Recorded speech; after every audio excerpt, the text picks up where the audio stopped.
Hello everyone and welcome back to my channel. Today I'm going to talk about an entity which is almost never discussed but is so important in the management of psychiatric illnesses and addictions. This entity is called expressed emotion. Expressed emotion is the attitude of a caregiver of a patient which is evidenced by the comments they make about the patient to an interviewer.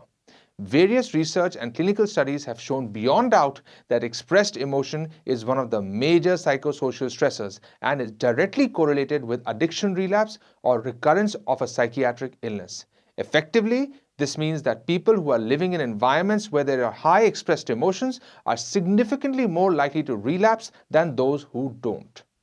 To understand the origins of the concept of expressed emotions, one has to go back to the 1950s. In 1956, Dr. George Brown joined the Medical Research Council's Social Psychiatry Unit of London. At the time, the drug chlorpromazine, a breakthrough drug in psychiatry, was being used for patients of schizophrenia. And for the first time in human history, patients with chronic illnesses like schizophrenia were able to go back home after being discharged from the hospital.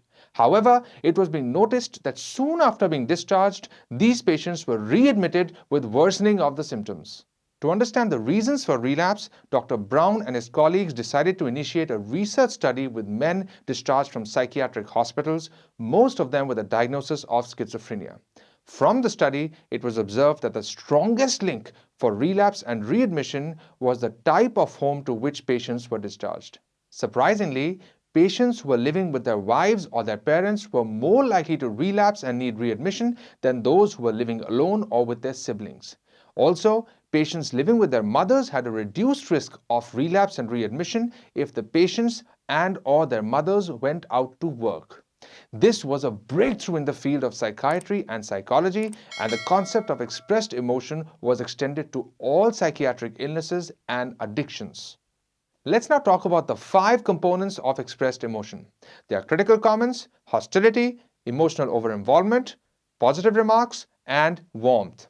The 3 dimensions of high expressed emotion are critical comments, hostility, and emotional over-involvement, whereas the 2 dimensions of low expressed emotion are positive remarks and warmth. Let's talk about them one by one. The first one is critical comments. Critical caregivers often get involved in angry exchanges with the patient with whom they seem unable to step away from. These potentially lead to physical violence, and it is the nature of some families with high expressed emotion.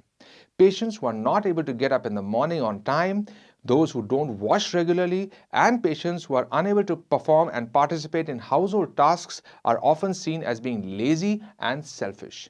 Unfortunately, the family caregivers do not understand that these could be a part of their illness or addiction recovery journey. In an interview, a caregiver may, in an increased tone, tempo, or volume, report that the patient frustrates them, deliberately disobeys them, is extremely hard to live with, and other family members feel burdened by the patient's presence. The second one is hostility. Here, the family feels that the patient's condition is controllable and that the patient is choosing not to get better. The family also believes that the cause of many of the family's problems is the patient's mental illness or addiction, even if this is completely false. In an interview, the caregiver may report that the patient is causing problems for them, the patient can control their illness but is choosing not to, or that the patient is acting. The patient makes them extremely frustrated and they want to shout at the patient, get easily irritated at the patient, and that the family does not want to live with the patient. The third one is emotional over-involvement.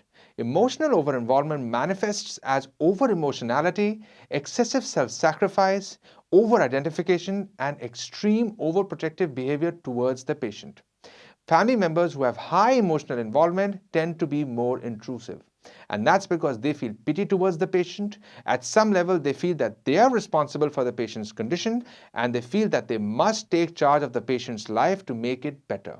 However, this frustrates the patient and makes him or her anxious because they simply have absolutely no control over their lives anymore. In order to escape this feeling of being constantly pitied, the patient relapses. emotional over-involvement is more commonly seen in the female members of the family than the male. In an interview, emotional over-involvement can be elicited if the caregivers constantly keep talking about the patient's well-being, they express pity towards the patient, the caregivers have immersed themselves completely in patient care to the point where they've completely cut out their social, professional, and other aspects of life, and that they have a tendency to micromanage the patient's life. Number 4 is positive remarks. Positive regard comprises statements in appreciation or support of the patient's behavior and positive reinforcement by the caregiver. In an interview, the family will report that they feel very close to the patient, they're able to cope with the patient's condition, in fact, they enjoy being with the patient and appreciate whatever little effort the patient is making on a day-to-day basis. And the fifth and final one is warmth. Here, kindness, concern, and empathy towards the patient by the caregiver is expressed. As a general rule, if a caregiver smiles while talking about the patient, he or she has warmth.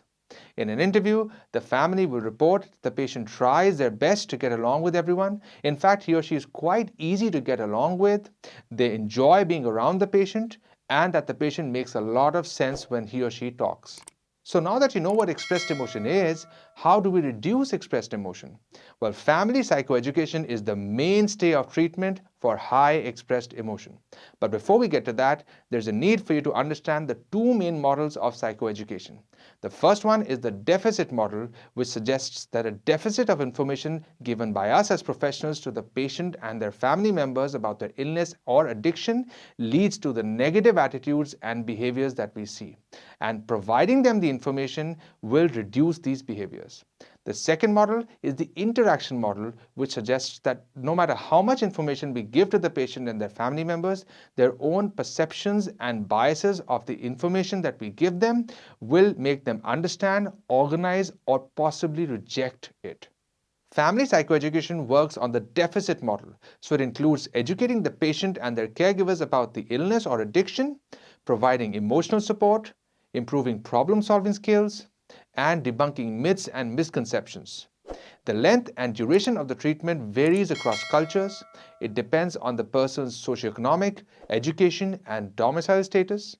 The aim of such strategic interventions is not just to educate, but also to reduce the direct contact of high expressed emotion caregivers to less than 35 hours per week. In fact, this strategy is so effective that it can reduce the relative risk of relapse by up to 40%. Okay, so this brings me to the end of the video. Thank you so much for watching this video. I will see you soon in the next one. Have a great day ahead and take care of yourselves.